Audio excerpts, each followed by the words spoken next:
Sellers will not drop their asking prices. The only way that the STRs can get a foot back onto the property ladder is if the economy goes into a severe recession, which causes house prices to fall significantly.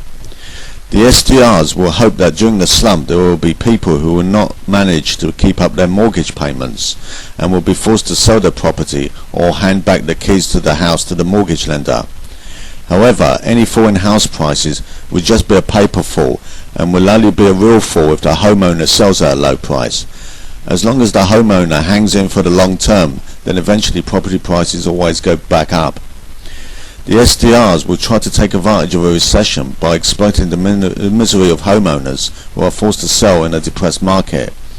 The STRs will put in cheeky offers in an attempt to exploit a weak property market. However, as long as homeowners remain resolute and stay the course and hang in for the long term, then homeowners should not give in to the STRs the satisfaction of getting a property on the cheap.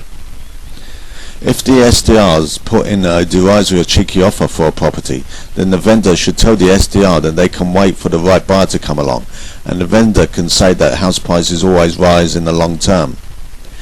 The STRs will be hoping to take advantage of other people's misery in the next recession, but provided that homeowners adopt a long-term view about property, then the homeowner should stay calm and hold out for the best price for their property. If all homeowners adopted the long-term view, then the STRs will not be able to get back onto the property ladder and will remain in rented accommodation forever.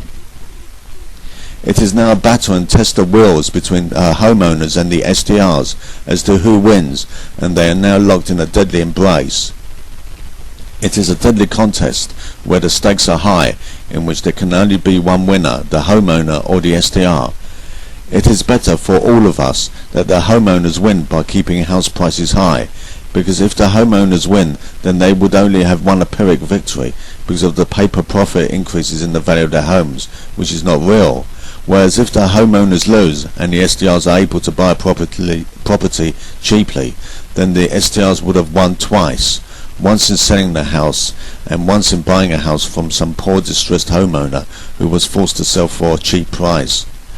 Don't let the STRs win twice. Keep house prices high.